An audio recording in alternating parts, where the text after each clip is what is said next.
We're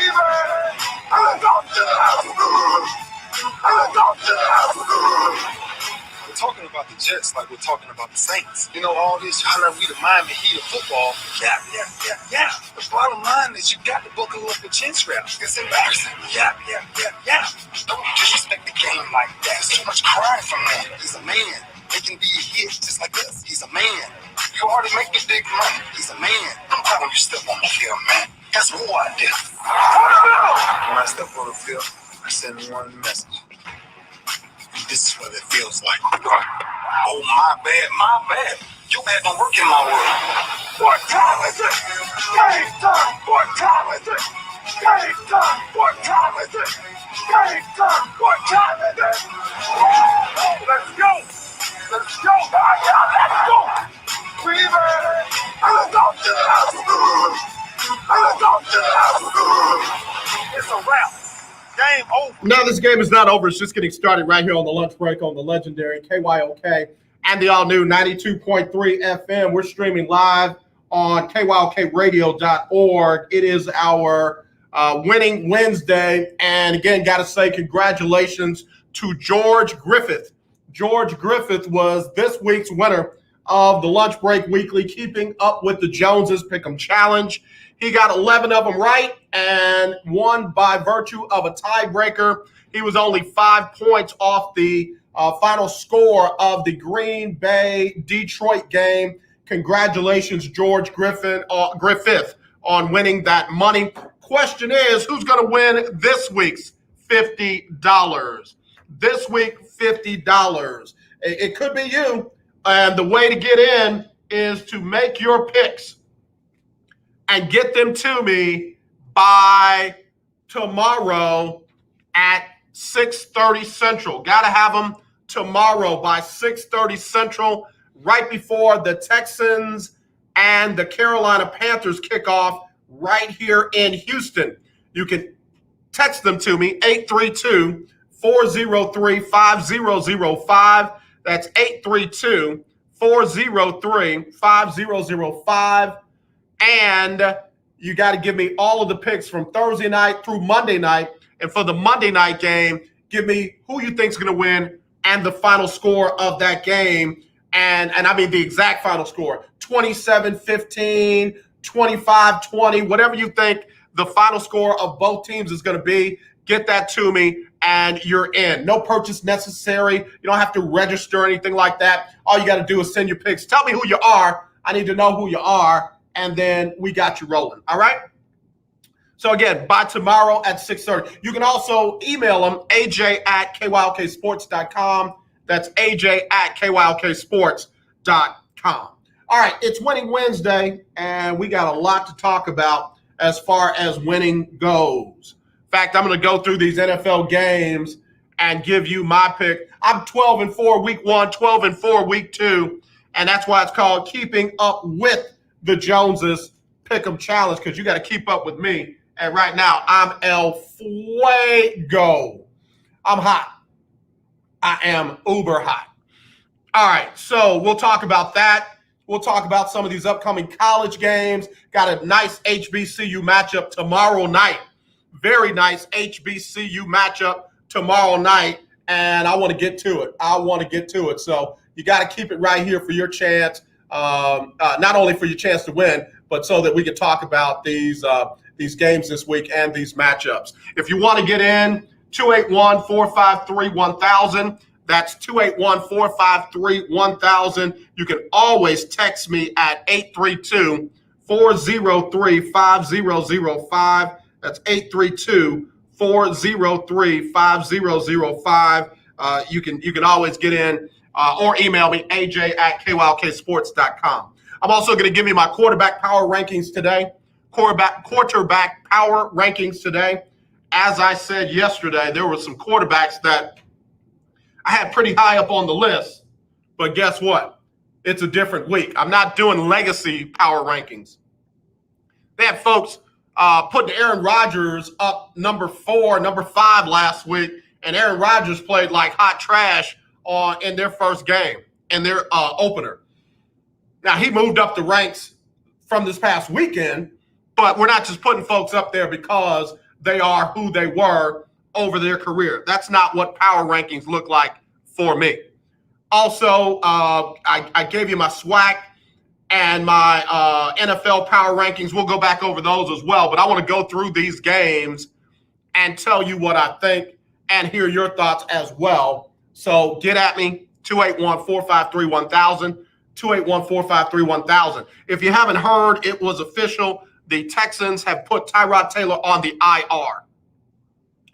Texans have put Tyrod Taylor on the IR, which means he cannot play before week number 5. So he's going to miss 3 games, 3 consecutive games.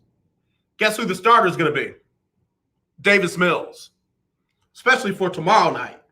Tomorrow night, 7:20 Central, Davis Mills makes his first NFL start. I know that they didn't wish for the injury for Tyrod Taylor, but I believe there are 2 people that are, I'm not going to say ecstatic, but they're not sad. They're not sad at all. One of them is the person that drafted Davis Mills, and that's Nick Caserio. The other one is who I call the Pope of the Texans, Jack Easterby. I think both of them feel like this is another page that they are turning to moving away from Deshaun Watson. I feel like if Davis Mills goes out and plays well and the Texans get a win, Deshaun Watson is going to get moved sooner than later. If Davis Mills goes out and balls out and they get a win on national TV, you better believe Deshaun Watson will get moved out of here sooner than later. Now, I'm not saying that they're going to take kibbles and bits for him like Bill O'Brien did in the DeAndre Hopkins trade. There will not be another one of those anytime soon for the Texans organization. Not because they don't want to, they can't afford it. They literally were the laughingstock of sports behind that trade. Folks were calling that one of the worst professional team trades of all time. You don't want that next to your name, and you are the owner of a sports organization, professional sports organization. So I don't think they're going to give Deshaun away, but if Davis Mills plays well tomorrow night and the Texans get a win, I think you're going to see something. You're going to hear about movement. You're going to hear about discussions. You're going to hear about negotiations. You're going to hear more about Deshaun getting moved than you have all year long. Again, putting the legal stuff aside, whole nother issue. I'm not a lawyer. I'm getting out of it. I'm leaving that alone. I'd much rather talk about how the poor Haitian immigrants are being treated down at the border, Governor Greg Abbott. I'd rather talk about that than the legal issues of Deshaun Watson. I'm more versed in talking about that than I am the legal issues of Deshaun Watson. So, just keeping it sports. If Davis Mills goes out and plays well tomorrow, see what happens. You're going to be like, dang, AJ was right. All right, we got to take a break. It's Winning Wednesday on the lunch break on the legendary KYOK. Remember in the beginning, when you first started to build a life for you and your family, you never imagined it would come to this. Instead of living your dreams, you're living with debt. In fact, it's smothering you. Now there's a way you can take back control with one simple call. If you owe $10,000 or more in credit card debt, you qualify to receive a free, no-obligation consultation on how to get rid of that debt for good. Call the Debt Helpline now. We work on your behalf to reduce your debt. We specialize in credit cards, retail store cards, and medical bills. One simple call is all it takes to get the ball rolling to a debt-free life. Stop living with debt and start living your dreams. Call the Debt Helpline now. 800-958-2156. 800-958-2156. 800-958-2156. That's 800-958-2156. The legendary KYOK 1140 AM. The legendary KYOK 92.3 FM. Two radio stations in one. Tune in to Table Talk with your boy, TD Blackshear, every Tuesday from 10 to 11 a.m. on the legendary KYOK 1140 a.m. and 92.3 FM. See you there. In need of tires? Check out OMG Tire Services and more. New and used tires, all the name brands you desire. Located at 3126 Tidwell, between 59 North and Jensen. Give them a call at 832-767-3211. Top-notch service from beginning to end. When you're done, get your car hand-washed inside and out at OMG Tire Services and more. Located at 3126 Tidwell, between 59 North and Jensen. Call 832-767-3211. That's 832-767-3211. Conveniently located on the north side. Hi, I'm Larry Scott, host of the Not So Christian and Me Show. Join me Saturdays for great fun, interviews, music, and the latest news surrounding our world today. We are the show that cares to hear your voice and opinion with real conversation in a no judgment zone.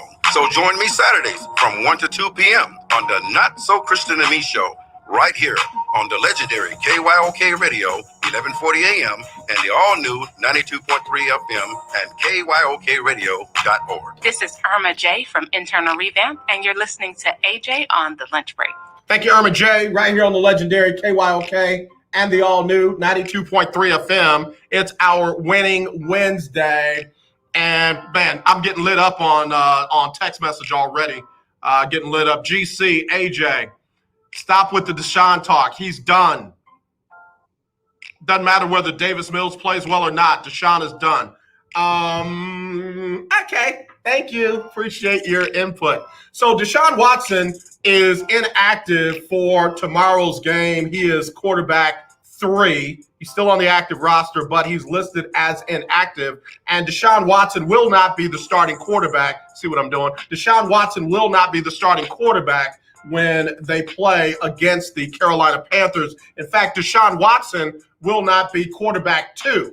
Deshaun Watson will be quarterback 3 on the inactive list because they're going to go with Davis Mills in place of Tyrod Taylor and Deshaun Watson, and they're bringing up Jeff Driscoll off the practice squad to back up Davis Mills in place of Deshaun Watson. So Deshaun Watson is not going to play tomorrow, and I believe that if Davis Mills plays well and the Texans get the win on national TV, that there'll be more discussions about moving Deshaun Watson. You'll hear more information about Deshaun Watson being traded or discussions about trading. And so there you go. So for all the people who want me to stop talking about Deshaun Watson, there you go. All right. Okay. Appreciate that. Let's see. BR says, I agree with you, AJ. It's clear that they're done with him, and it's also clear that he wants to be done with them. Why can't they get a deal done? I don't think that they don't want to get a deal done. I think that right now they just want what they want for him. Published reports say that they turned down a 6-player deal earlier in the season. Earlier in the offseason, they turned down a 6-player deal. So I think that they want the 3 number 1s, a bunch of number 2s, and a young defensive player. Kevin Victor said, "Yo, AJ read that text and did the exact opposite." You know me, Doc. I'm the kid. I asked my mom, if I throw my sister's doll down the steps, will it break? And if she says, no, don't do that, that bad boy's going down the steps. If she says, I don't know, son, try it and see, I'm probably not going to do it. It's like, oh, never mind. Hey, no risk, no reward. So there you go. You know me, Kev. Good to hear you, man. L-Dub, what you say, man? All right. So VL says, AJ, I totally agree with what you just said. This team wants to get past Deshaun and all that's going on with him. And if they can get Davis Mills to be the quarterback that they think Deshaun was, they're done. Let me tell you something. I don't think that they even need to get Davis Mills to be the quarterback they think Deshaun was, because Davis Mills ain't going to never be the quarterback Deshaun is, let alone the quarterback Deshaun was.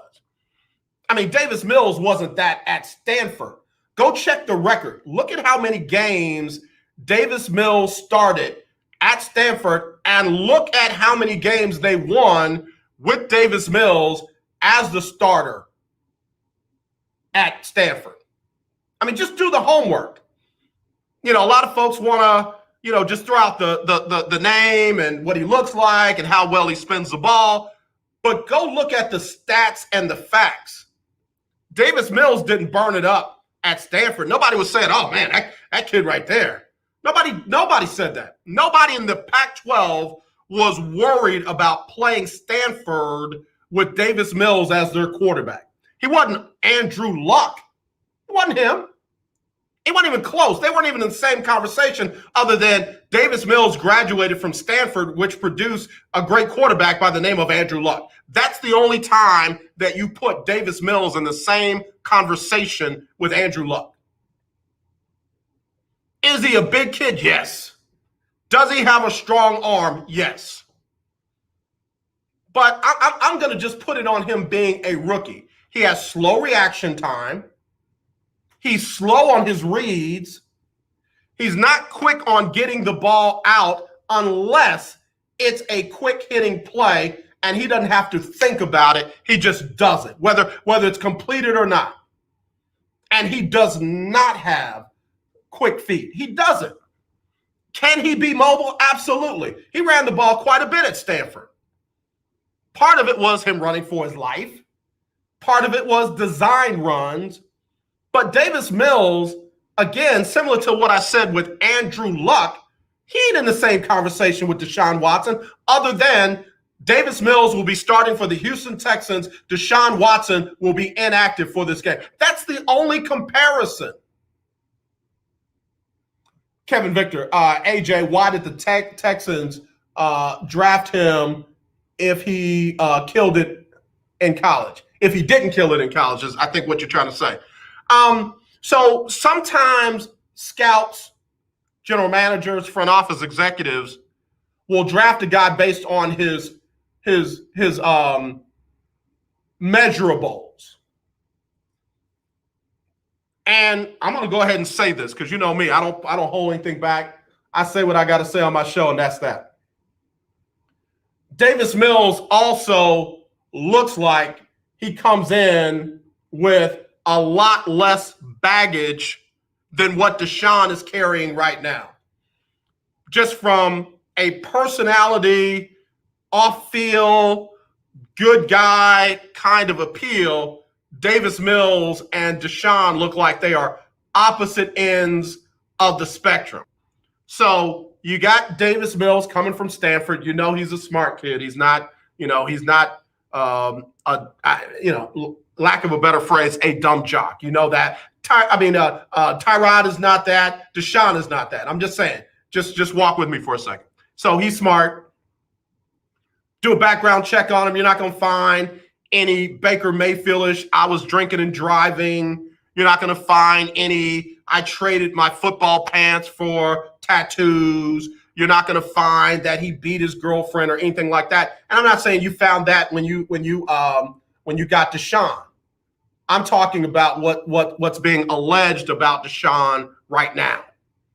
You don't have any of that.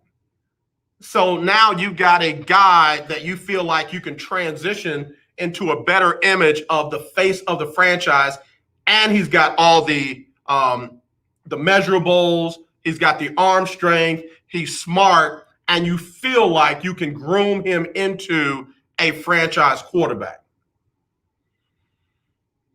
So I'm like this.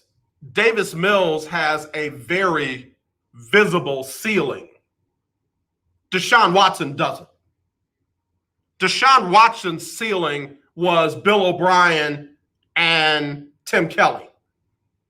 Their inability to know how to fully use Deshaun is what has held Deshaun back. And then instead of taking ownership and coaching Deshaun up, they start putting out negative comments like, oh, Deshaun holds the ball too long. Deshaun's a playmaker. Playmakers make plays. Sometimes that takes a minute. And Bill O'Brien knows that. And instead of him just saying that, he puts out the negative, he's holding the ball too long, to take the pressure off of himself and the offensive line that he put together. So, no shade at Davis Mills, no hate towards Davis Mills. Davis Mills is I don't want to say a pawn, but he is definitely a chess piece in a game that he doesn't necessarily need to be in. It's that simple. I remember, remember Quincy Carter? Remember Quincy Carter when he played for the Dallas Cowboys? And Quincy Carter was about to be QB1. And right before Quincy Carter was about to start a game, they walked out there and they told him that he had failed a drug test and had tested positive for cocaine. And there was a quarterback that got a chance to be the starting quarterback because Quincy Carter failed his drug test. Guess who that was? Tony Romo. Tony Romo. Tony Romo was thrown into that position. I knew they eventually thought Tony Romo would become the heir apparent, but he got thrown into it quicker because he was there when a chess match started that he really had nothing to do with. I'm not defending Quincy Carter. Nobody told him to go out and do cocaine, drugs, especially when you are the starting quarterback for America's team. But somebody had to play quarterback after that. And today we know and love Tony Romo for his quarterback play and for his broadcast journalism. So, Davis Mills might turn out to be something nice. I don't think Tony Romo is a Hall of Famer. The fact that I've got to think about it, he's not a Hall of Famer in my mind. But he was a great NFL quarterback. Davis Mills may be. But it doesn't mean he was better than Deshaun Watson. So we'll see. We'll see how things play out. You're going to get plenty of Davis Mills for the next 3 games. He'll have 3 games to show what he can do. Except he'd go out there and throw 5 interceptions, fumbles the ball 2 or 3 times, and literally costs them a victory. Or gets hurt. I don't see them pulling him out of the game for Jeff Driscoll. Let that sink in. You're going to pull your golden boy out of the game for Jeff Driscoll. That ain't going to happen. That's not going to happen.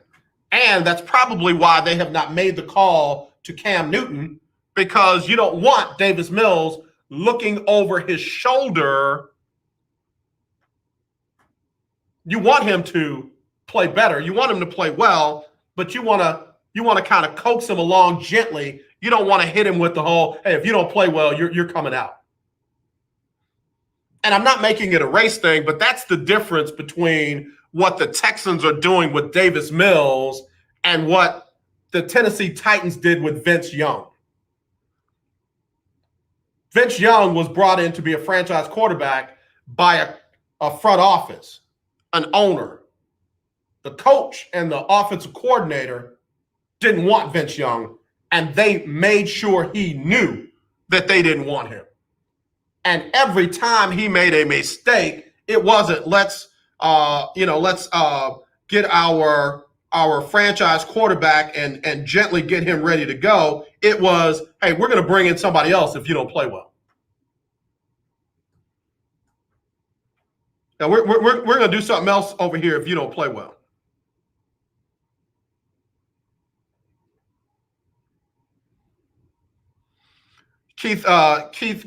Longhorn Keith has bumped his head at his job. He's bumped his head at his job, and he's not feeling well. So y'all extend your football hands towards Longhorn Keith and pray, man. Pray. Kevin, Deacon Victor, pray, man. Pray. Longhorn Keith said, AJ, all Dallas Cowboys quarterbacks are Hall of Famers. I thought you knew, bro. Yeah. No, I didn't drink that Kool-Aid, bro. I didn't drink that Kool-Aid. Tony Romo had a great career, a very great career. Like, that was, really, coming out of what, Northern Illinois? Great career. Nobody expected that out of Tony Romo, except Tony Romo, his mom and them, daddy them, cousin them. That's it. Those are the only people that thought Tony Romo could do. I dare say Tony Romo's own head coach in college didn't think Tony Romo would do what he did in college. In the NFL. But I ain't even mad at him. I ain't mad at him.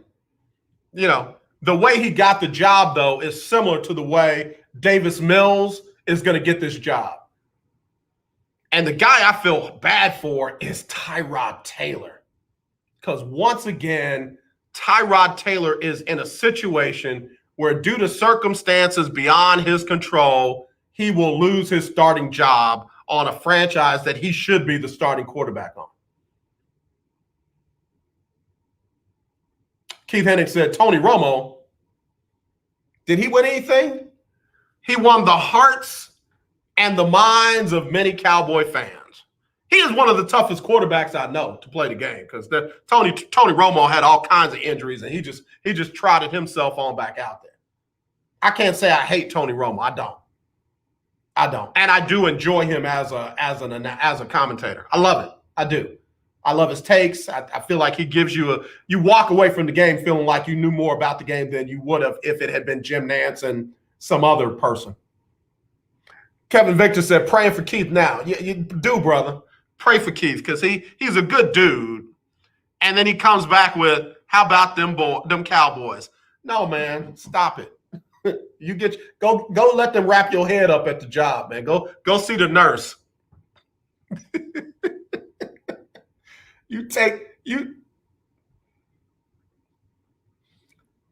What you saying, Keith? Keith said Cowboy fans want Romo. They didn't want Romo to go away after he went away. Tony Romo was the dude that said, no, man, the way Dak Prescott is playing, there's no way you can put me back in there.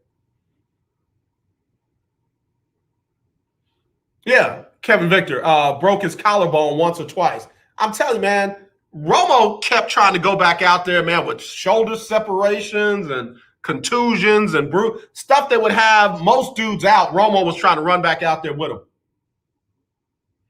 Oh, okay. Keith Hennig said Cowboy fans want Romo in the Hall of Fame. Well, let me find the right analogy.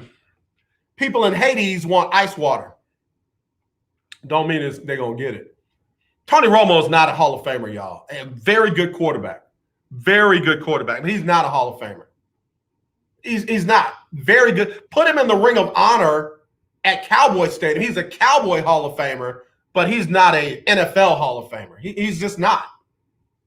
Put him at the Hall of Fame at Northern Illinois, but don't force him into the hallowed halls of Canton, Ohio. Thank you, Keith. Keith liked my analogy. Yeah. So anyway, on Winning Wednesday, we'll see how things work out for Davis Mills. Texan fans, I have not gone the other way. I do not hate the Texans. I'm not being a Texan hater. I know Texan fans, they'll root for Scooby-Doo if he was playing quarterback. If Scooby-Doo was the quarterback of the Houston Texans, Texan fans would be hitting the cowbell talking, let's go! Come on, Texans! I'm a Texan! They'll be doing that. I'm a little bit more refined. I'm more like a seltzer water with a splash of lime kind of Texan fan. I've told the story. As soon as the Texans' personal license, PSLs, personal seat licenses came out, I had me 2 of them. I did, man. I was sitting up front. I was there when they beat them Cowboys. Longhorn Keith, you remember when the Texans beat the Cowboys? First time, I was there. I was hollering, Texans! I think I had my shirt up over my head. I was showing my pecs and my 24-inch pythons, biceps. But then they start getting crazy. Instead of getting, Keith Longhorn Keith say he don't remember that. He bumped his head for real, y'all. He bumped his head for real. He better be glad I don't know where he work. I'd have somebody go do a wellness check on him. And I was throwing it up with everybody else. Texans. Boy, look, when the Texans beat the Cowboys in their first season, I think we stayed in the stadium for about 2 hours after the game. Nobody wanted to go home. Everybody was just like, man, did that just happen? It did. So I was a Texan fan before some of y'all were even born. I think we got some 2002 people listening on here. They just haven't done anything. And when they brought Bill O'Brien in over Lovie Smith, I was through. When they let Rick Smith walk away the way that they let him walk away, I was through. That whole thing that went on with, may rest in peace, Bob McNair and Dwayne Brown and even DeAndre Hopkins. I think part of that played into why they got DeAndre Hopkins out of here the way that they did. I was through. The way they did Jadeveon Clowney, done. And then when they brought in Jack Easterby, the Pope, man, there is no reason for me to have an invested interest. Now, I will cover the team. I will respect the team. I respect their players. I respect their coaches. I love David Culley. Please. And I love Lovie Smith, no pun intended. Pep Hamilton, very great offensive mind. Probably needs to be the offensive coordinator, but I'll give you credit. Tim Kelly's doing a better job. I didn't hate Anthony Weaver. I didn't hate him, but he just didn't do a good job. Did a very poor job. Good guy. Great guy. Just did a poor job. I say it again. I care more about the fans of this city than the fans of this city care about themselves. And you got to demand more. You got to demand better out of that organization. You're paying for it. Every time you rent a hotel, every time you rent a car, every time you pay money in your sales tax, part of that is going to the Houston Texans organization. So you ought to be demanding more out of your investment. Every time you buy a jersey, a hat, some kind of paraphernalia, you are paying for your franchise, your team. That stadium that they are playing in and that practice field, those are in your tax dollars. So hear me when I say I care more than y'all think I do. It's Winning Wednesday. I got to take a break. Donna Coleman, Holman, what's going on? I'll be right back. Nobody wants to get ripped off, broken into, or robbed, but nobody wants to pay a lot of money to have their home protected either. I've got an offer to tell you about to provide home security for your home for less than $1 a day. For real, with no installation or equipment charges. And this is from a company rated #1 by a leading consumer research company. According to the facts, most of you won't even call unless there's a burglary in your neighborhood or something bad happens. So let's give you a reason. Save money.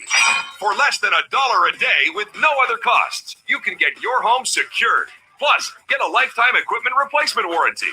You need protection for your home. Call the Home Security Hotline right now. 800-561-6198. 800-561-6198. 800-561-6198. Again, that's 800-561-6198. You're listening to 1140 AM and 92.3 FM. The legendary KYOK.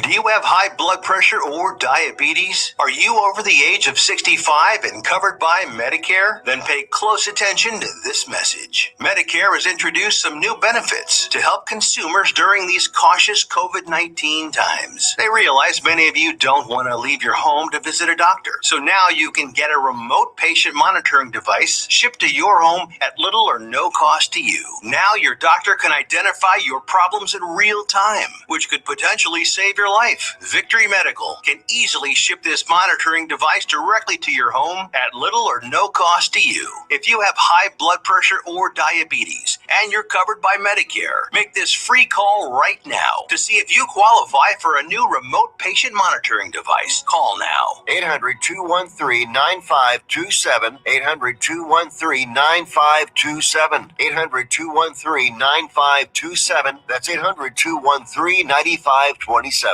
Do you have a home that you don't want anymore? We can buy it from you within 24 hours. Any home, size, or condition. For over 20 years, we've been buying homes for cash and helping homeowners sell their homes immediately with no listings or strangers walking through your home. Are you moving? Did you lose your job? Going through a divorce? Whatever the reason, if you're in a bind and you know that you need to sell your house fast, call the expert team at I Need to Sell My House Fast. We'll make you a serious cash offer to buy your home in 24 hours and let you walk away from it. No listing, no waiting. Sell any home, any size, any condition now. Call the expert team at I Need to Sell My House Fast. Make this free call now.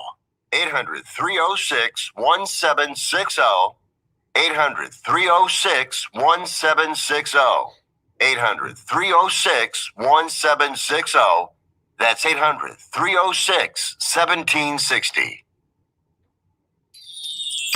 This is Jamie from Baytown listening to AJ on the lunch break. Thank you, Jamie. You're going to be hearing more from Jamie real soon. I reached back out to her about being one of our interns here on the show. She just graduated from college. So, we gotta make sure we stay connected with Jamie because, boy, I tell you what, she's a good one. She is a good one. Also got a shout out to Ashton Washington, scout for the Chicago Bears. First African-American woman, scout for the Chicago Bears. Your girl Z Williams is now working with with a sports agency. She is learning how to make that big money. I ain't mad. Can't wait to see her on draft days. And then, of course, Raven Rogers. All she's doing is being like the third fastest 800-meter runner in the world. All them right here as interns for the lunch break. I'm so proud of them. I'm so proud of them. And grateful for everyone who's come through here as an intern or has helped in any kind of way. I sure hate that we didn't get a chance to do the virtual co-hosts again this year. I want to go back to that because that was a lot of fun, man. A lot of fun. Had some great young people that came on and had a chance to do their thing. And I really want more of that. So we'll see how we can get back to that again real soon. All right, so let me quit. My inbox is full. My text messages are full with comments about the Texans and Deshaun and Davis Mills and all of that. Somebody was like, yeah, the Quincy Carter thing, that I get what you're saying. That's not Davis Mills' fault. Davis Mills is not a bad guy. He's not, he didn't do anything to get Deshaun into the situation that he's in.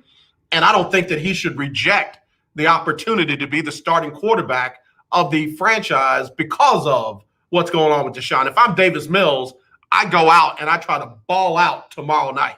I try to ball out, in game 4, and I try to ball out in game 5.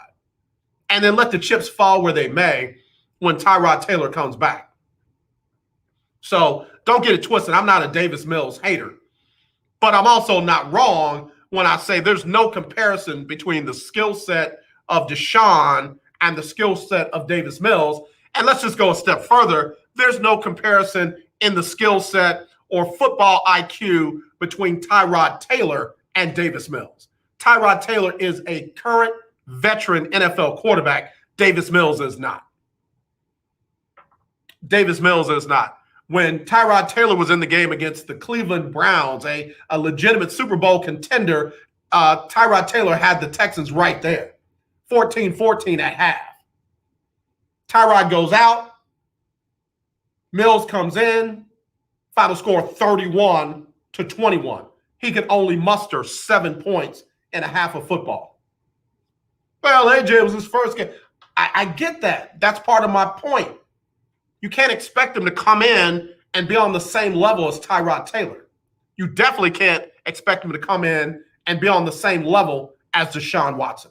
You just can't.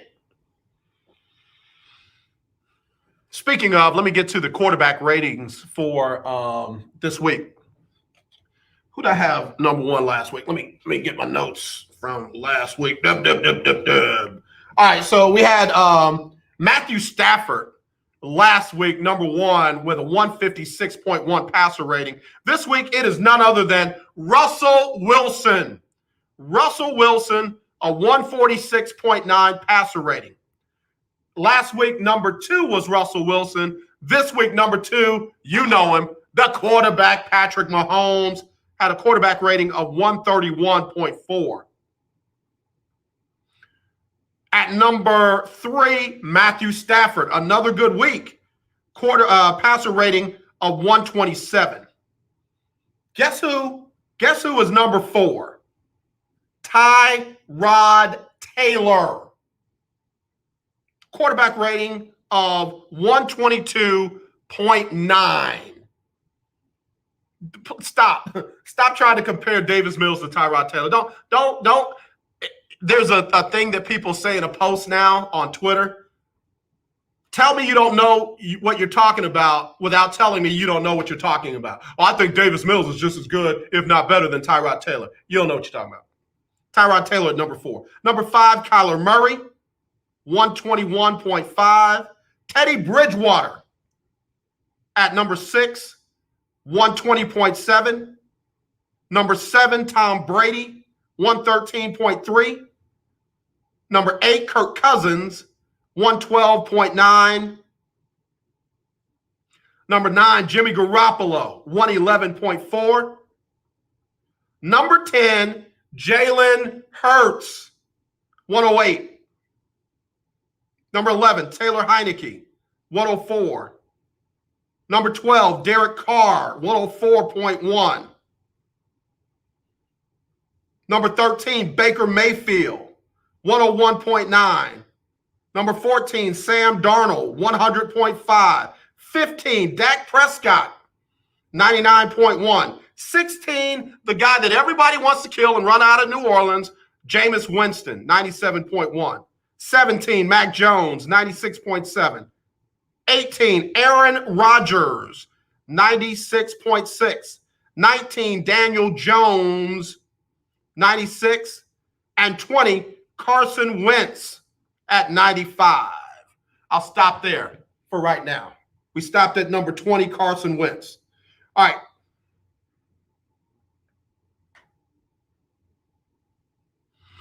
Okay, let's see. Somebody just texted me and said, AJ, feel the same way you do about the Texans. I left when the Oilers moved. Watch the Texans because of Coach Smith's defense. Let me tell you something. It is ironic to me that head coach Lovie Smith has come back as a defensive coordinator on a team where he should have been the head coach. That's ironic to me. Lovie Smith should be the head coach of the Houston Texans. No shade at David Culley. Bill O'Brien should not have been the head coach. Imagine if Bill O'Brien didn't get that job, Lovie Smith did. Lovie Smith has Super Bowl experience as a head coach.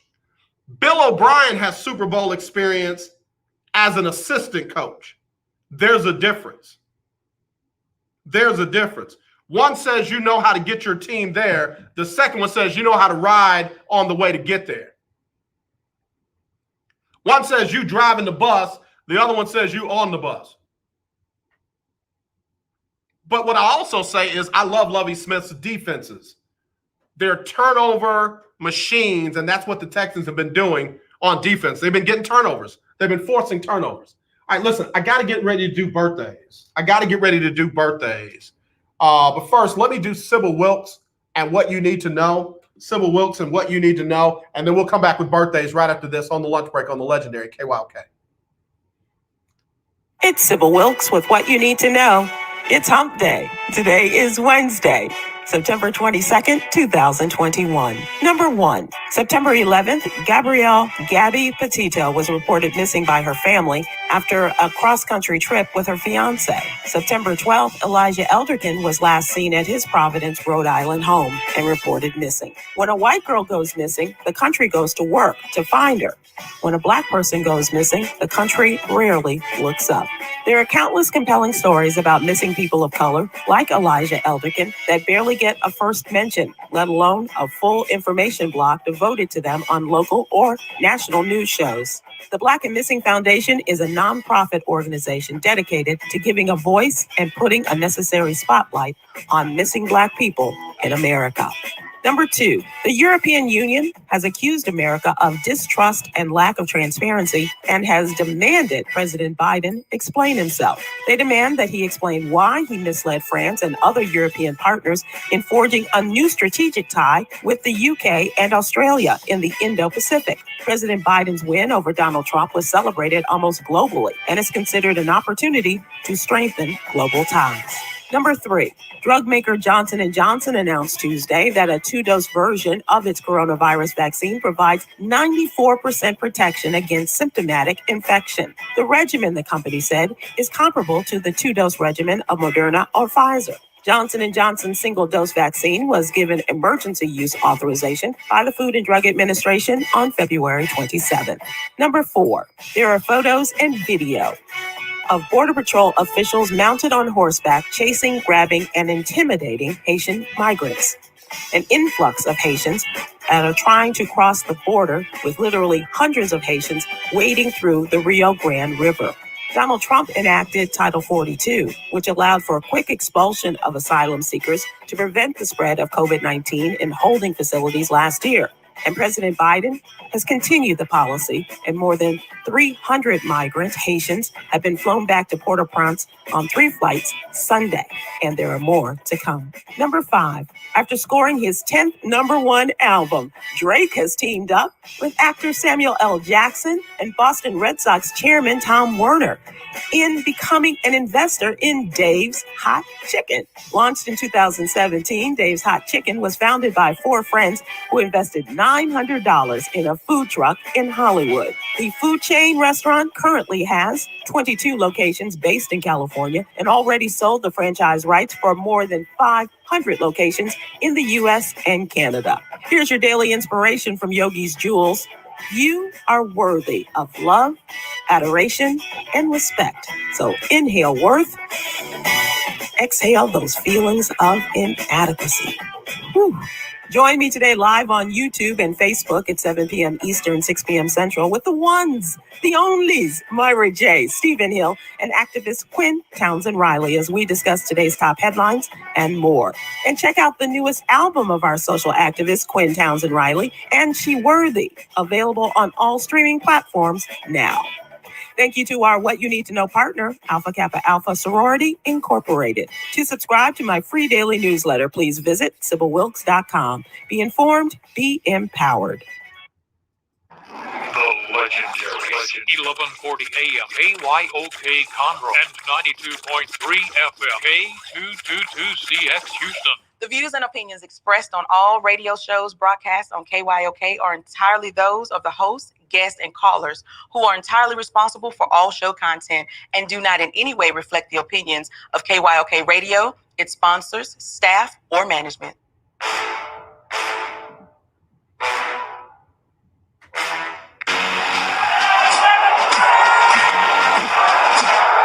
you walk out on that field today, ask yourself this question. What time is it? Game time! What time is it? Game time! What time is it? Game time! What time is it? Let's go! We made it! We made it! We made it! We made it! I'm going to the house! I'm going to the house! When I step on the field, I send one message. This is what it feels like. This is what it feels like. was getting hit. That's it. It's gonna be football now. What time is it? Game time. What time is it? Game time. What time is it? Game time. What time is it? Let's hunt now. Let's hunt now. Let's go. Let's hunt. We ready. Let's go to the house. Let's go to the house. We're talking about the Jets like we're talking about the Saints. You know, all this, how we the Miami Heat of football. Yeah. The bottom line is you got to buckle up with chin straps. It's embarrassing. Yeah. Don't disrespect the game like that. There's too much crying from them. He's a man. They can be a hit just like us. He's a man. You already make the big money. He's a man. Don't cry when you step on him, man. That's more out there. When I step on the field, I send one message. This is what it feels like. Oh, my bad. You haven't worked in my world. What time is it? Game time. What time is it? Game time. What time is it? Game time. What time is it? Let's go.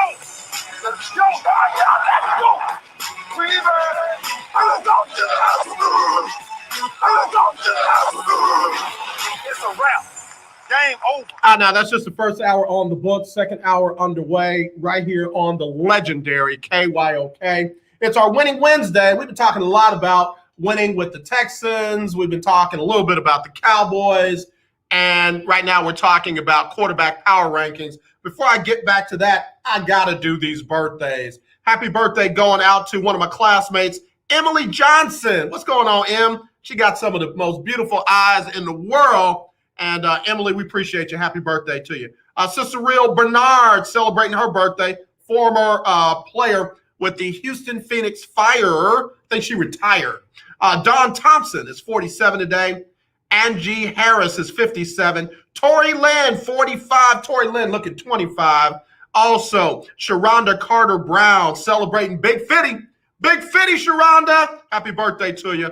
Barbara Clark is 29. Nellie Joseph celebrating her birthday, along with Charles Zetta Tyson. She's only 29 today. Hey, fam, tell the entire family, including your dad, I said hello. Rhonda Superwoman Blair is 35. Sir James celebrating his birthday overseas. I keep telling y'all, we international over here on the lunch break.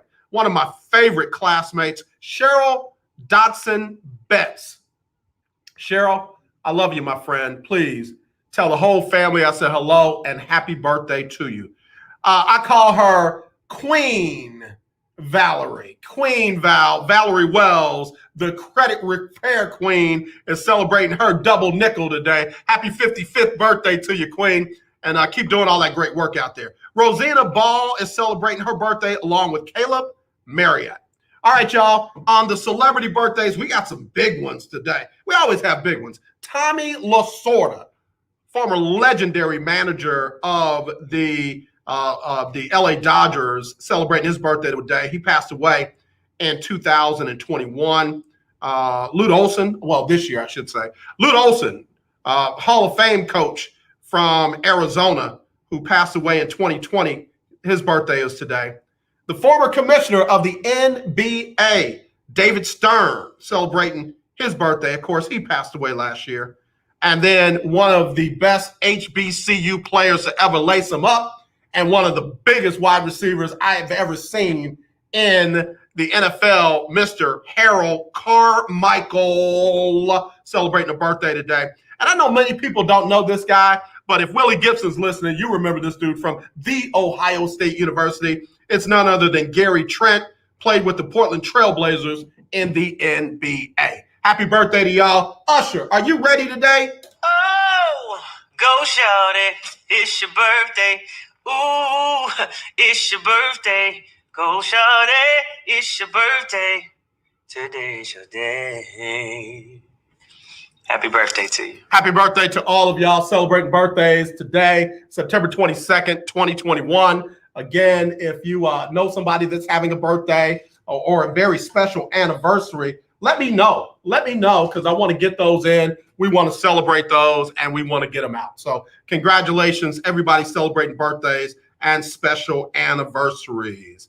AJ, 832-447. AJ, I agree with you on the Houston Texans. We ought to be more demanding of the team than we have been. I don't know exactly how to do that, but I'm going to be more vocal about what's good and what's bad. All right, there you go. I'm not trying to start no kind of revolt or riot, but it's okay to say what you feel about your team and not feel ashamed about it. So that's all I'm saying. That's all I'm saying. All right, so we stopped at number 20. We stopped at number 20 on our quarterback ratings for power rankings for this week. We stopped at number 20. At number 20 was Carson Wentz with a 95 rating. At number 21, Joe Burrow, Cincinnati Bengals, 94.8. At number 22, Jared Goff at 94.6. Number 23 is none other than Lamar Jackson. Lamar Jackson with an 89.4, but more than anything, Lamar got the win. And then at number 24, Justin Herbert with the LA Chargers, 86.1. Ben Roethlisberger, who is injured and may not play this week, at number 25. Number 26, Ryan Tannehill, 85.4. Number 27, Andy Dalton, 83.9. At number 28, Josh Allen. Number 29, Matt Ryan. Number 30, Tua Tagovailoa. Number 31, Davis Mills. And number 32, the worst quarterback this week, none other than Zach Wilson of the New York Jets. There you go, quarterback power ranking. Hello, you're live on the lunch break. Who's this? Hey, Jay, how about them Cowboys? Man, what's wrong with you, man? Repeat that after me? No. What's wrong with you, man? Did you go see the nurse? I did. You know what she said? That you bumped your hand? She said, you are perfectly healthy. She said, as a matter of fact, you're more mentally stable than most of the people I see all the time. Oh, my gosh. Oh, my God. And guess what, JJ? What? Her office was decorated in blue and gray. I said, my goodness. All right. Yeah, you need to go see another nurse. You went to see the wrong nurse. Longhorn Keith, do you remember that? Do you remember when Quincy Carter got replaced by Tony Romo? Oh, I do. I remember that. Yeah, I remember that. I was heartbroken when Quincy Carter got caught up into this drag. I was heartbroken for him more than I was for the team because I really believed in Quincy Carter. And, at that time, if you remember, it was, I can't remember distinctively, but there was not a lot of black quarterbacks in the league, of course, in comparison to now. And I was really rooting for Quincy Carter. I remember him coming out of Georgia. Yep. And I really thought that, wow, man, this guy's going to really do something. But, now was he the first black quarterback for the Dallas Cowboys? He was. Yeah. He was he was the first black quarterback, and so I was really rooting for him. And even when he got caught up in the drug situation, man, I don't know what it was. It was just something about that kid, man, that I liked, and I wanted him to get his life together more than I wanted him to be successful on the field. You know what I don't like, and I don't like it on any level, but I definitely don't like it in a level like this, is when after Quincy Carter got caught doing drugs, failed that drug test, then all of a sudden people were like, oh, well, I knew that all along. Everybody knew that. Yeah. Look, don't come up after the fact talking about what you knew. If you knew that and didn't say it, or you knew that and didn't try and help that young man get some help, be quiet now. You were quiet back then. Be quiet now. And everybody all of a sudden knew that Quincy Carter had problems and never said anything. And then they get on national TV and, oh, yeah, we knew Quincy had problems, but, we knew it was going to catch up to him. And you did nothing? No, that's not a real friend right there. No, not at all, man. Not at all. On a serious note, I wanted to, not that wasn't serious, but on another note, I want to talk about something that's happening in the SWAC that we're in HBCU football period. because I don't know all the conference titles now. But I find it so refreshing that what Deion Sanders is doing for the league itself or for the universities is this. You may not agree with the way he does stuff, but the awareness that he is bringing and because he is not dependent on one paycheck because he has multiple sources of income, he can say what other people were feeling for years but just never had the courage to say, in my opinion anyway, in terms of coaches. For example, the other day he got in a press conference and he says, he asked one of his players in the press conference to stand up because his name was on the back of his jersey. Right. And did you see that? I did. And so he basically called out HBCUs to say, how much does it cost? What is the sacrifice that needs to be made to ensure that a kid that's playing for your university and his parents made the sacrifices to get in here? What's so hard about having their names plastered on the back? Is it 50 cents a letter? Is it whatever it is? Let me know. I'll pay for it, right? And what that says to me, because image is everything, and kids have to see that these HBCUs are trying to at least meet where these Division I, multi-billion-dollar schools are. If you're at least trying to get to that level, then these kids will then turn around and say, okay, look, I may take a look at you. I may be willing to come there. But if we're not even at least addressing that issue, and again, I'm not blaming anyone. I'm not saying it's anybody's fault. All I'm saying is I think that what Deion is doing with his voice and his name recognition for HBCUs, I think it's a pivotal point, and I think it's pretty awesome. And I'm super excited that he's doing that because it's gonna allow some people to get a chance that they never had before, and more importantly, HBCUs are gonna be able to maybe change and get some more sponsorship from some bigger corporations. I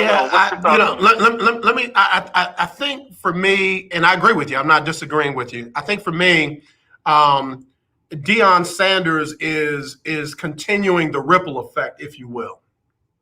Mm-hmm. There have been people who, before Deion, have been trying to get these things done. And I think Deion's voice, picking it up from where it was to where it's going now, is the next ripple. It's like the echo. Somebody says, hooty hoo, and they go, hooty hoo, and it just keeps going. So I love what Deion's doing. I love that. And it's putting more eyes on the HBCU experience that's been there all along. But to your point, now that they're on ESPN every week, now that every game has a chance to be, almost every game has a chance to have some kind of television on it, they got to step up. They got to step up. And like you said, whether it's the names on the back of the jerseys or, the quality of the equipment or whatever, they got to step up to those realms now that, hey, listen, when company comes over, what do? You clean up. Yeah. And they got to do that. And they can't be mad at Deion because he's pushing the envelope to do that. When he first said, I was like, man, yeah, that makes sense. But this school might not have the same resources to do it that Jackson State. And then when he said, I'll pay for them all, I was like, see, okay, I ain't got no more argument now. If you don't want to do that now, it's because you don't like Coach Prime versus, you don't think it should be done. Those kids deserve all the same kind of luxuries that a kid at a PWI deserves. And I use the word deserve purposely. That's a chess move. That ain't a checker move right there. They deserve that. A lot of folks think that kids go to HBCUs as a alternative to, or because they couldn't get in or they were ineligible or whatever. They're kids that are starting to decide openly, choose to go to HBCUs, and they deserve the same kind of attention that they would get at a PWI. No, I completely agree. And to your point about he's continuing the ripple effect, I 100% agree because you're right. There have been people at the forefront of this movement for years, but and what I mentioned earlier is that Deion who have paved the way to allow him to say these things publicly, his least concern is whether or not they're going to find him or take a paycheck from him, right? Because he has multiple streams of income.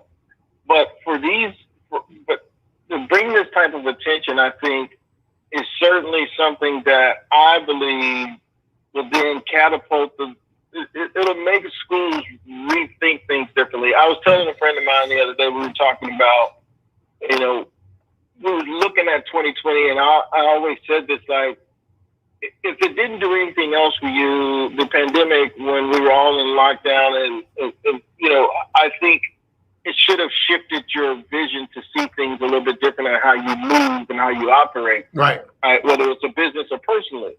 And I think what Dion has done has been the seismic shift or his voice anyway, in HBCUs has been the seismic shift that allows these universities to say, okay, let me look at things a little bit different. Maybe we can, maybe we can't. But at the end of the day, it's certainly worth looking at. Yeah. Longhorn Keith, you got another minute. I got to take a quick break, but I want to come back absolutely. to it. All right, stay right there. Longhorn Keith joining us right here on the show. We'll be right back after this on Winning Wednesday on the lunch break. The legendary KYOK 1140 AM and 92.3 FM. The legend continues. Get up mornings with Erica Campbell. More prizes and more winners. You are a winner. Yay! Let's get up mornings. Hello, who is this? This is Leanna. Hi, Leanna. Where you calling from? Houston, Texas. Houston, Texas. Leanna, what is the word of the day? Party. Join the party, y'all. Hey! Congratulations. You win $100 in Erica Campbell's cash and a chance for a trip for two to Highway to Atlanta. Airfare, hotel, ground transportation, and a chance to meet and greet some of your favorite gospel artists. How you feeling? I'm claiming that too. Come on. No, that's right. Now tell us, what show just made you a winner? Get up mornings with Erica Campbell. Show did. This is Claude Cummings Jr., Vice President of Communication Workers of America District 6. Trey and I are inviting you to listen in to our new political talk show, Power to the People Political Hour. Hello, this is Trey Daniels from the Daniels Group. Yes, Claude, the show will be hard-hitting and informative, talking about national and local political issues of the day, week, and month. Interviews will be with pastors, community leaders, elected officials, and political operatives. You know, Claude, a part of our responsibility is informing the citizenry and give them power to the people. That's right, Trey. We're asking that you listen in on 1140 AM, 92.3, or streaming on KYOKradio.org, Thursdays at 10 a.m. Give the people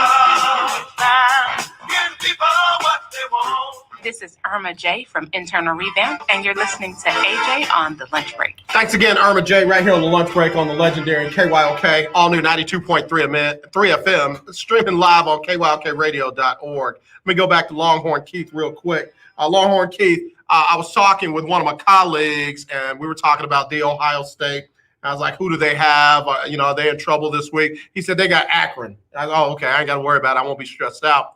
I said, all joking aside, man, I went back and looked at some of the Texas Tech games this year. Longhorns might be in trouble this week, bro. Longhorns might be in trouble because what I love about Texas Tech, they've gotten rid of that air raid offense nonsense that Mike Leach and Cliff Kingsbury left there. And they are really playing good fundamental football where they are running the ball very effectively and they're throwing it efficiently, not just all over the field, but effective, efficient, very, very fundamental football. And I'm just wondering if the Longhorns are disciplined enough to deal with a team like that. I don't want to say that they're not disciplined. I think in 3 games, kind of we've seen kind of who they are. I just think my concern is, and I've said this to you the other day, my concern is that we're not a really good run-stopping defense yet. And, can we clean that up this week? And Coach is always talking about cleaning things up. And I keep saying this, you can only do so much with the players that you have, and then you get exposed in other areas. Coming into this season, I felt like we had a great front seven. back end. But we've been exposed in some areas. Look, in the Rice game, Rice popped a 20-yard run, maybe 22 yards before we caused the fumble, right? But it's not, I don't look at the fumble or the turnover. I look at there's still a deficiency on the line that allows you to give up a 22-yard run. They give up a lot of big plays on the ground, and going against Texas Tech, who is, like you said, they're no longer in the air raid. They run a typical, I want to say a typical Big 12 offense, but in reality, they run the ball a lot more than they have before, and they've got two really good running backs. And they do. And just, I'm not going to lie, I've gone back and studied UT like I did, just to kind of get some familiarity with Texas Tech now. I just don't remember UT having that kind of run stoppage effect that they might need this week versus Texas Tech. Yeah, and that's a concern, right? That's a real concern, and I hope that they're able to get it addressed. And more importantly, if you don't get it addressed this week, it's going to be a really long Big 12 season. But if you get it addressed, then I think the team is capable of putting some points on the board with Casey back there. We're gonna have to be a good running team. I just don't see the receivers being as great as we had anticipated. It's really unfortunate, but that's the reality of where we are as a team. Yeah. I think Steve Sarkisian, and I'll say this last thing, I think Steve Sarkisian is realizing the wealth of talent that he had at Alabama is certainly not the same, and I think Todd talked about this as well.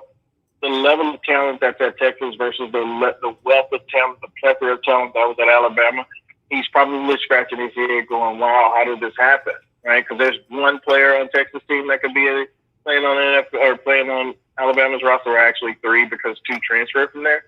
But, it's different. It's night and day. Yeah.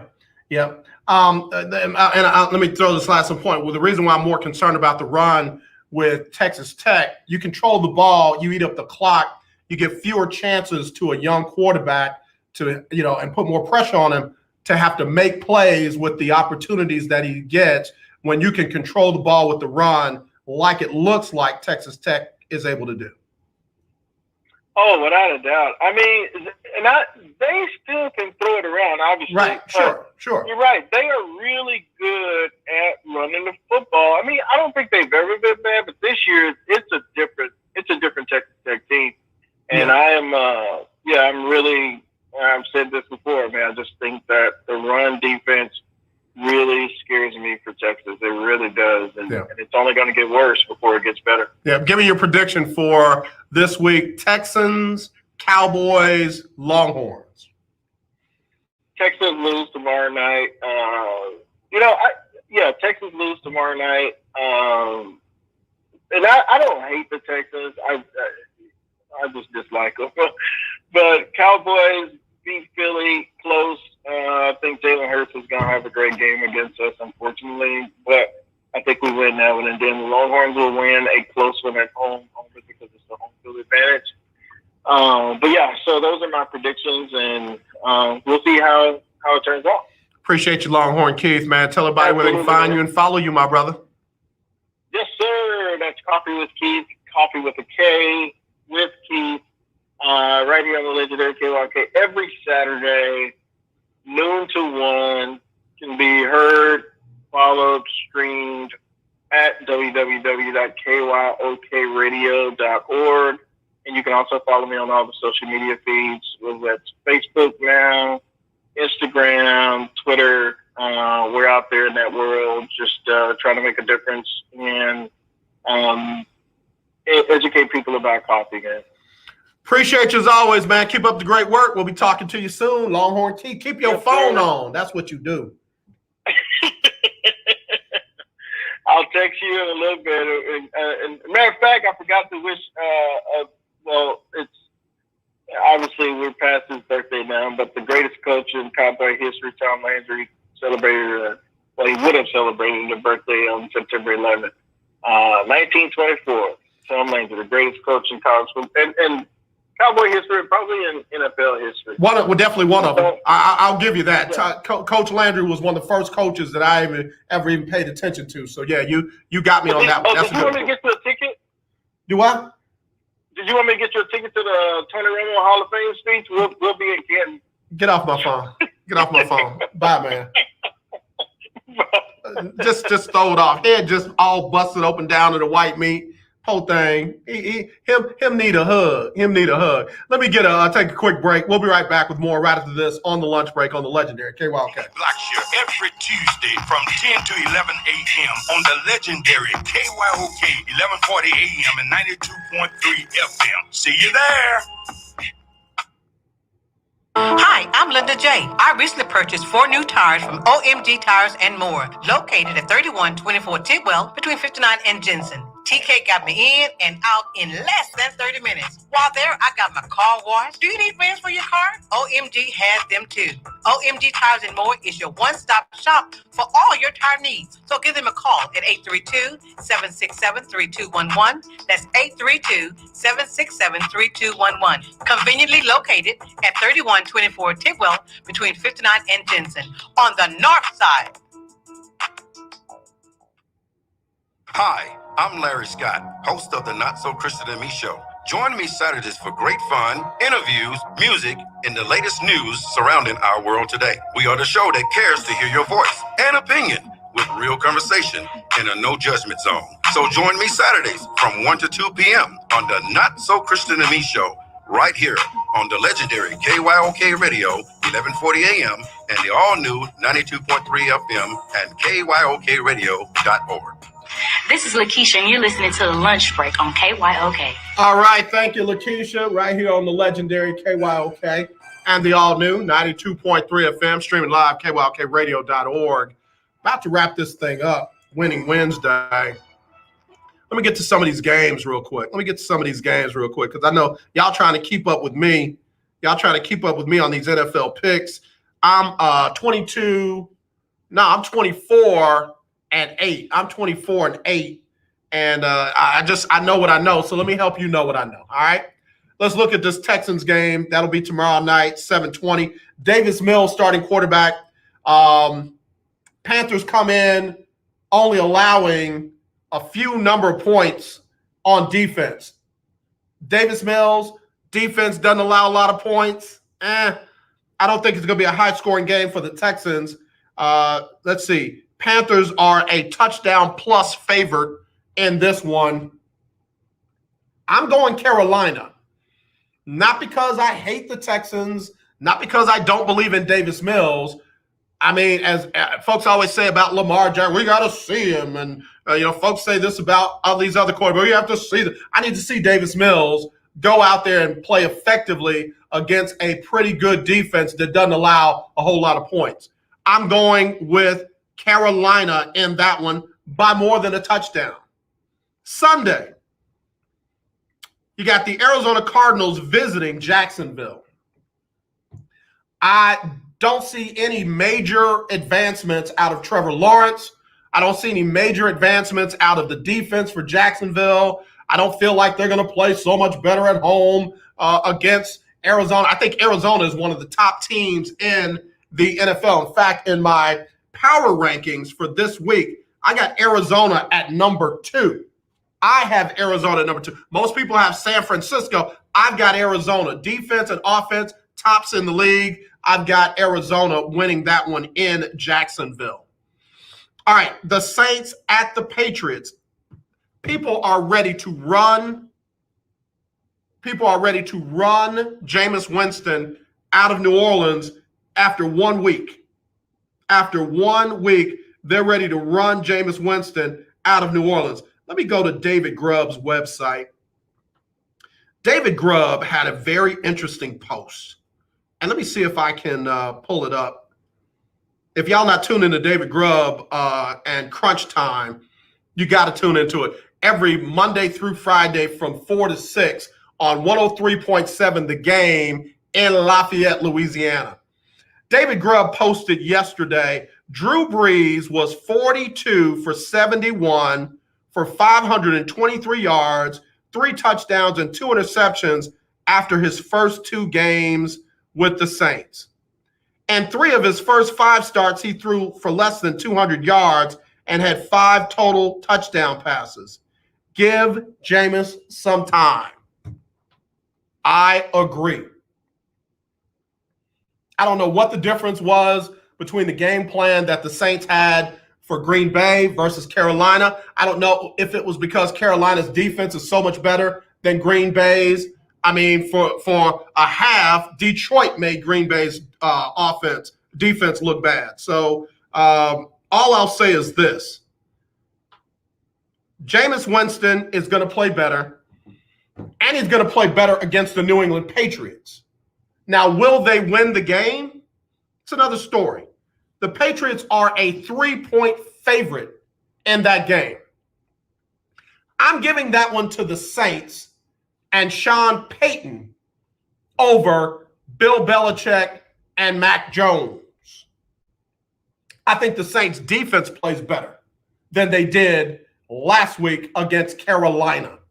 I think they put all kinds of pressure on Mac Jones, and I think Jameis brings it back in, doesn't try to do too much with the ball. I think Jameis Winston and the Saints defense under the leadership of Sean Payton get a 1-point, 2-point win over the Patriots on the road. Bengals at the Steelers. Steelers are more than likely going to be without Big Ben. If they start that route off, they're going to lose. They're going to lose. Cincinnati's not that bad. Even though Cincinnati lost to the Bears, Cincinnati was competitive. I wish that if Ben Roethlisberger cannot go, that they go with Dwayne Haskins. Put a conservative game plan in, run the ball with Najee Harris, get some quick hits out to those wide receivers, and don't try to do too much. Take your shots where you can. But if you go with Mason Rudolph, you're not going to win that game. You're not going to win that game. So I'm going to say this. Bengals and Steelers in Cincinnati, I'm going to say it's a close one, slight edge to the Steelers. Colts at the Titans. Again, Colts probably going to be with Jacob Eason. I didn't give Jacob Eason's quarterback rating, passer rating. It was like 17.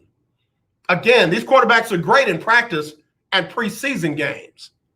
When he got in there against a real live defense, it was a total different story. I'm not going to waste too much time. Tennessee has the offensive player of the week in Derrick Henry. That dude ran for a mile and a bunch of touchdowns. I'm giving that one to the Titans at home.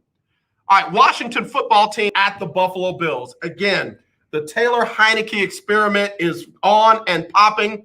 Washington, similar to the Texans, had to put Ryan Fitzpatrick on the IR. They're going with none other than Taylor Heineke. They're not bringing in Cam Newton. I don't care that Cam Newton used to be with Ron Rivera. I'll just leave it alone. I won't even get into the whole vaccine, unvaccine stuff. You know, Ron Rivera is a cancer survivor. He's got a compromised immune system. You don't have time to be figuring stuff out with that. He's going with Taylor Heineke and Washington with the Bills in Buffalo. I'm going with the Buffalo Bills. I think Buffalo has gotten into their groove, and they're going to be fine. Buffalo wins that one. The Bears at Cleveland to take on the Browns. I know the Bears are feeling pretty good about themselves because they feel like they beat a pretty good Cincinnati team. Andy Dalton played well and all that. Please. Cleveland does to the Bills what Cleveland did to the Texans last week. It might be close early, but they're going to pull away. The Bills will win that one. I mean, the Browns will win that one pretty convincingly. Ravens at the Lions. Again, I know everybody feels some kind of good way about the Lions, even though they have lost 2 straight games. They've been more competitive. They've been tough. Listen, you don't get a win for being competitive and tough. You get a win for winning. The Ravens, I think, are going to keep it going after beating the Kansas City Chiefs. I think the Ravens are going to win that one right there on the road. This is going to be a good matchup on Sunday. The LA Chargers visiting the Kansas City Chiefs. The Chiefs are about a 7-point favorite in that one. I think the Chiefs are going to be angry. I think that they're going to make things tough on the young quarterback, second-year quarterback, Justin Herbert. I'm not ready to say he's having a sophomore slump. All I'm saying is the Chiefs' defense is going to make things tough on him, and Patrick Mahomes and Travis Kelce and Clyde Edwards-Helaire, they got something to prove. I know Helaire wants another shot after feeling like he cost them that game against Baltimore. I got Kansas City in that one pretty convincingly. Falcons at the Giants. That's going to be an ugly game. Falcons are bad. Giants are bad. Question is, who's worse? I'm going with the Giants in that one, not by much. Field goal or less. Jets at the Broncos. Let's just go ahead and say that Zach Wilson is learning by fire. He is being baptized by fire. And as I said, this ain't preseason. I don't need to keep saying it because my point has been proven. All these quarterbacks that looked amazing in preseason, rookie quarterbacks that looked amazing in preseason, ain't looking so good right now. Zach Wilson and the Jets lose on the road to Teddy Bridgewater and the Denver Broncos. That defense is going to be all over Zach Wilson. The Dolphins at the Raiders. Again, Tua Tagovailoa probably not going to play. Jacoby Brissett probably will. I think Jacoby will play better having a full week of practice with the number ones. But I got to give the Raiders credit where credit is due. I feel like the Raiders are going to win that one at home, but it's going to be a close one. Tampa Bay Buccaneers at the Rams. Tampa Bay Buccaneers at the Rams. I think the Rams are still upset about what happened when Tom Brady was with the New England Patriots. I think that defense is going to come out and try to give Tom Brady all kinds of pressure. But the place to pressure Tom Brady is up the middle. And oh yeah, Aaron Donald is the best pass rusher from the middle of the line than anyone in the NFL. I think the Rams upset the Buccaneers in this one. That's one of my upset specials. Seahawks at the Vikings. I know the Vikings feel like they got to get going. They're 0-2. Seahawks lost one that they feel like they shouldn't have lost. I think Russell Wilson and the Seahawks keep the Vikings winless. Packers and the 49ers. Everybody got excited about the Packers turning it on in the second half against Detroit, but 49ers are for real. They are physical. They're consistent. They're deep. They're, hate to say it, well coached. And Jimmy Garoppolo's playing with a little chip on his shoulders. I think that Aaron Rodgers and the Packers go to 1-2 because they're going to lose to the 49ers this week. And then finally on Monday Night Football, the Philadelphia Eagles go into Dallas to take on the Cowboys. Cowboys are a 3.5-point favorite in that one. It's going to be a close game. It's going to be a close game. And it's going to come down to this. Who runs the ball better? Tony Pollard and Ezekiel Elliott versus the running game, including Jalen Hurts for the Philadelphia Eagles. Whichever team can stop the run will win that game. I'm going to give a slight edge to the Cowboys at home, but I won't be surprised if Philly pulls that one out. All right, let me go through them all real quick with no commentary. I'll go through them all real quick with no commentary. These are my picks. Write them down because, you know, I'm rolling. I've got Panthers over the Texans, Cardinals over the Jaguars, Saints over the Patriots, Steelers over the Bengals, Titans over the Colts, Bills over Washington football team, Browns over the Bears, Ravens over the Lions, Chiefs over the Chargers, Giants over the Falcons, Broncos over the Jets, Raiders over the Dolphins, Rams over the Buccaneers, Seahawks over the Vikings, 49ers over the Packers, and Cowboys over the Eagles with an asterisk. All right, let me take a break. We'll be back with more right after this on the lunch break. Nobody wants to get ripped off, broken into, or robbed, but nobody wants to pay a lot of money to have their home protected either. I've got an offer to tell you about to provide home security for your home for less than $1 a day. For real, with no installation or equipment charges. And this is from a company rated #1 by a leading consumer research company. According to the facts, most of you won't even call unless there's a burglary in your neighborhood or something bad happened. So let's give you a reason. Save money. For less than $1 a day with no other costs, you can get your home secured. Plus, get a lifetime equipment replacement warranty. You need protection for your home. Call the Home Security Hotline right now. 800-561-6198. 800-561-6198. 800-561-6198. Again, that's 800-561-6198. You're listening to 1140 AM and 92.3 FM. The legendary KYOK. Do you have high blood pressure or diabetes? Are you over the age of 65 and covered by Medicare? Then pay close attention to this message. Medicare has introduced some new benefits to help consumers during these cautious COVID-19 times. They realize many of you don't want to leave your home to visit a doctor. So now you can get a remote patient monitoring device shipped to your home at little or no cost to you. Now your doctor can identify your problems in real time, which could potentially save your life. Victory Medical can easily ship this monitoring device directly to your home at little or no cost to you. If you have high blood pressure or diabetes and you're covered by Medicare, make this free call right now to see if you qualify for a new remote patient monitoring device. Call now. 800-213-9527. 800-213-9527. 800-213-9527. That's 800-213-9527.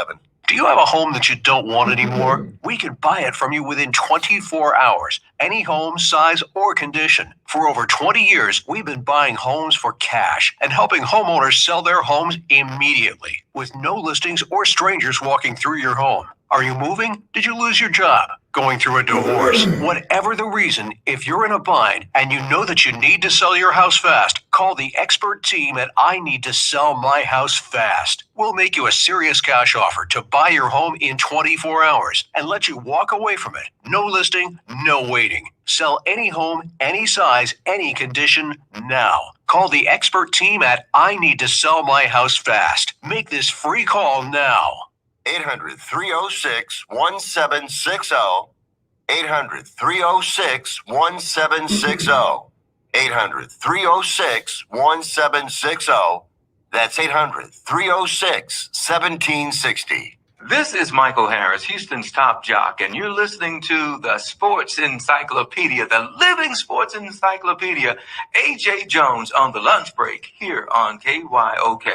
Thank you, Michael Harris. Man, I appreciate you. Boy, that means a lot to me coming from him because he is the legendary top jock, and I mean it. Michael Harris has been around for a long time. You can't talk about Houston radio without talking about Michael Harris. So him saying those words about me mean the world to me. Just got news that Justin Fields is going to start for the Chicago Bears against Cleveland. That doesn't change anything for me. That doesn't change anything for me. Yeah, I still got Cleveland over the Bears. Also, Dolphins have ruled out Tua Tagovailoa. I already knew that was going to happen. He's out with broken ribs, so I don't expect him back, for a couple of weeks at least. So, Jacoby Brissett's got to step up. That was one of the reasons why Jacoby went there, because he felt like he was going to get a fair chance to play under Brian Flores, and that time is now. So we'll see how things go there. To me, there should not be a lot of drop-off between Tua Tagovailoa and Jacoby Brissett. So we'll see how that works out there. So a couple of young quarterbacks getting their starts.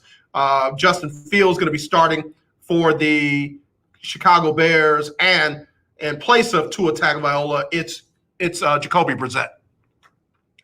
All right, Miami Hurricanes are talking about replacing their head coach. Miami looks horrible.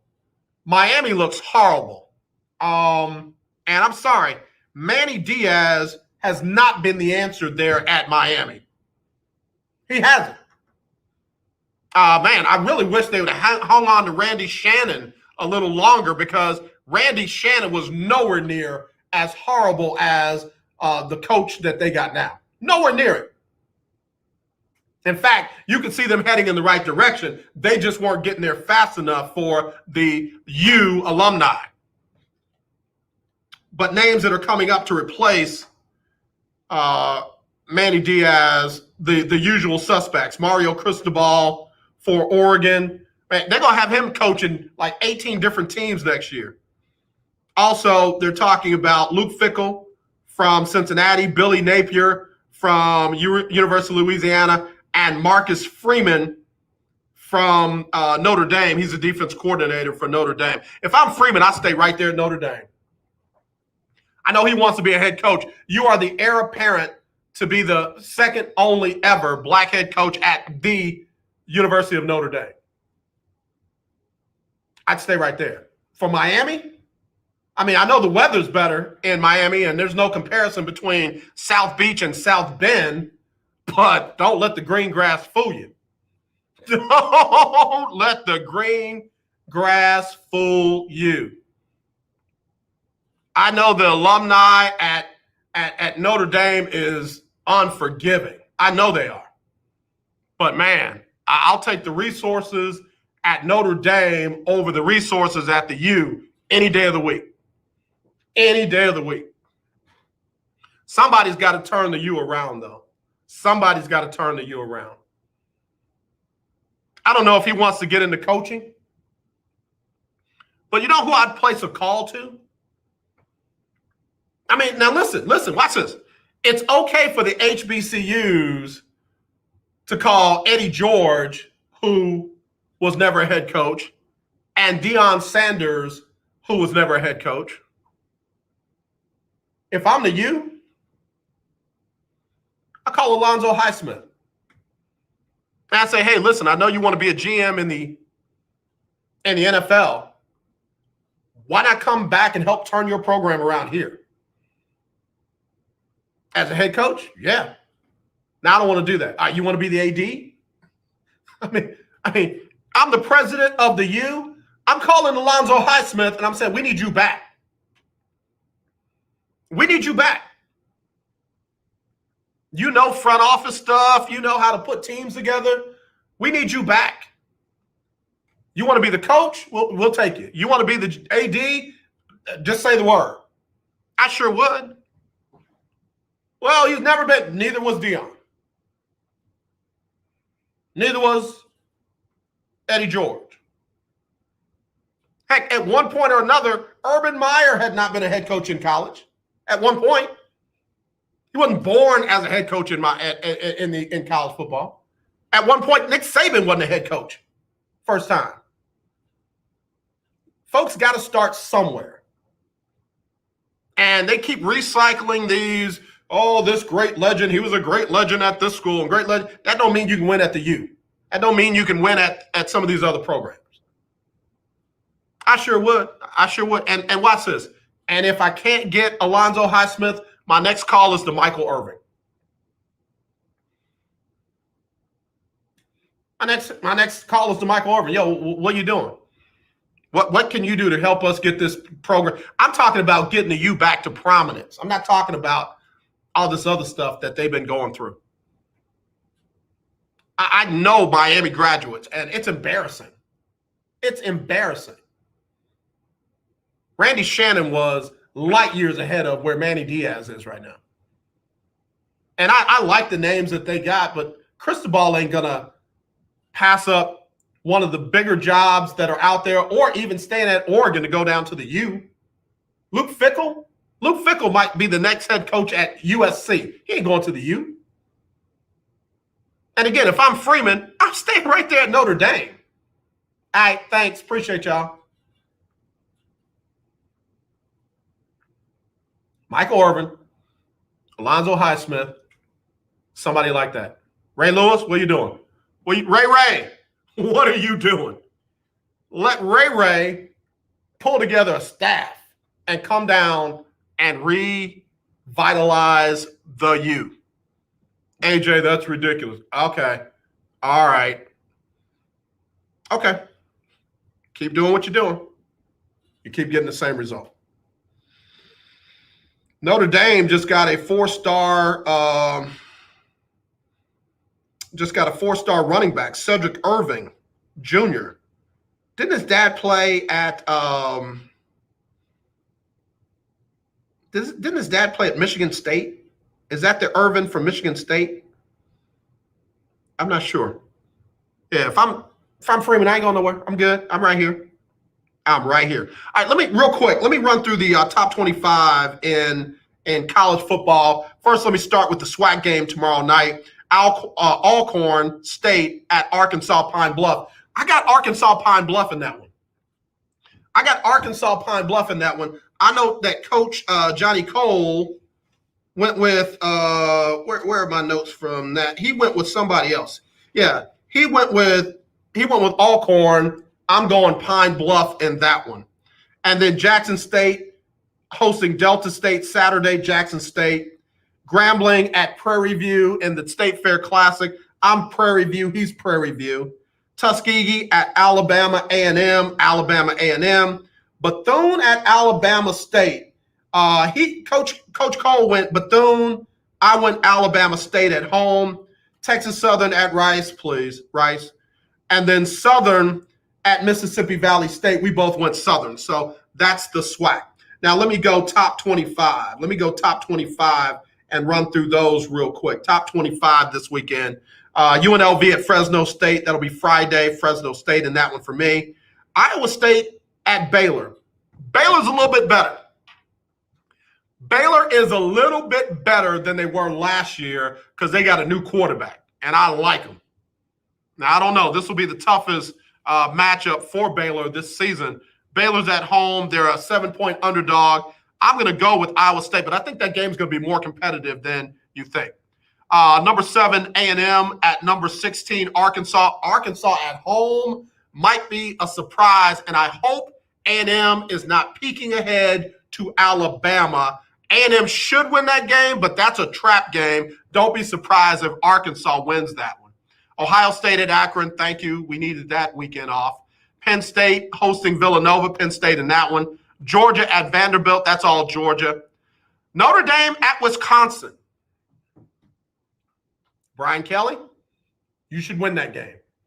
If you don't, same old Notre Dame. I'm going Wisconsin at home in the upset. Coastal Carolina hosting UMass. Coastal Carolina in that one. Rutgers at Michigan. Michigan wins again. Michigan goes to 4-0. First time in forever. All right.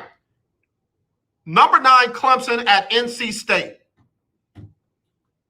NC State, if you're going to beat them, this is the year to do it. I'm going with NC State in the upset at home. Just because I don't like Clemson. How about that? Iowa hosting Colorado State. Number 5, Iowa goes to 4-0. Georgia State at number 20, Auburn. Auburn goes to 3-1. UCLA at Stanford. Stanford with the upset. At home. Tennessee at Florida. Everybody was excited how Florida played against Alabama. Look, Florida wins that game, but stop with that. Oh, whatever. Nebraska at Michigan State. 20th ranked Michigan State. Nebraska fans are upset with something that the head coach said about whiting things out against Nebraska. So now they're cutting up. Michigan State going to win that game. Scott Frost, you lose again, my friend. Number 25, Kansas State at Oklahoma State. Kansas State, if y'all are for real, y'all went on the road, but I've got Oklahoma State winning that one. Number 21, North Carolina at Georgia Tech. I go North Carolina. Alabama hosting Southern Miss, please. Oklahoma hosting West Virginia. It's going to be a tough game if Rattler plays the way that he has in the last that he did in the last. Can't make mistakes. I got Oklahoma winning that one. And then number 15, BYU against South Florida. BYU wins that. Number 3, Oregon hosting Arizona. Arizona remains winless. All right, there we go. Those are my picks. CJ said you would, but Alcorn has that one. I hope so. All right, look, let me get ready to go. I'm going to get Sybil Wilkes on here with what you need to know, and then we're going to call it a show. But as always, let's not be divided. Let's be united. I love you. There's nothing you can do about it. Don't forget, if you want to get in on the Lunch Break Weekly, Keeping Up with the Joneses, Pick'em Challenge, give me your picks by tomorrow, 6:30 Central. Give me who you think is going to win each one of the games. For the Monday night game, give me who you think is going to win, plus the exact final score of the game. 27-14, 22-20, whatever you think the exact final score for both teams will be, give me that. That will be the tiebreaker. And you can email those, aj@kyoksports.com, or text me at 832-403-5005. Y'all have a blessed rest of your week. We'll be back tomorrow with Throwback Thursday. It's Sybil Wilkes with what you need to know. It's Hump Day. Today is Wednesday, September 22nd, 2021. Number 1, September 11th, Gabby Petito was reported missing by her family after a cross-country trip with her fiancé. September 12th, Elijah Elderkin was last seen at his Providence, Rhode Island home and reported missing. When a white girl goes missing, the country goes to work to find her. When a black person goes missing, the country rarely looks up. There are countless compelling stories about missing people of color, like Elijah Elderkin, that barely get a first mention, let alone a full information block devoted to them on local or national news shows. The Black and Missing Foundation is a nonprofit organization dedicated to giving a voice and putting a necessary spotlight on missing Black people in America. Number 2, the European Union has accused America of distrust and lack of transparency and has demanded President Biden explain himself. They demand that he explain why he misled France and other European partners in forging a new strategic tie with the UK and Australia in the Indo-Pacific. President Biden's win over Donald Trump was celebrated almost globally and is considered an opportunity to strengthen global ties. Number 3, drug maker Johnson & Johnson announced Tuesday that a 2-dose version of its coronavirus vaccine provides 94% protection against symptomatic infection. The regimen, the company said, is comparable to the 2-dose regimen of Moderna or Pfizer. Johnson & Johnson's single-dose vaccine was given emergency use authorization by the Food and Drug Administration on February 27th. Number 4, there are photos and video of Border Patrol officials mounted on horseback chasing, grabbing, and intimidating Haitian migrants. An influx of Haitians that are trying to cross the border, with literally hundreds of Haitians wading through the Rio Grande River. Donald Trump enacted Title 42, which allowed for a quick expulsion of asylum seekers to prevent the spread of COVID-19 in holding facilities last year. And President Biden has continued the policy, and more than 300 migrant Haitians have been flown back to Port-au-Prince on 3 flights Sunday, and there are more to come. Number 5, after scoring his 10th number 1 album, Drake has teamed up with actor Samuel L. Jackson and Boston Red Sox chairman Tom Werner in becoming an investor in Dave's Hot Chicken, launched The legendary 1140 AM KYOK Conroe and 92.3 FM K222CX Houston. Are you ready? All right, y'all. Had to cut that one off. Hope you all had a great great Wednesday, and I hope you have a great rest of the evening. As always, y'all, not this, definitely this. I really do, man. I love y'all. Have a great day. Talk to you tomorrow. Wonderful Wednesday.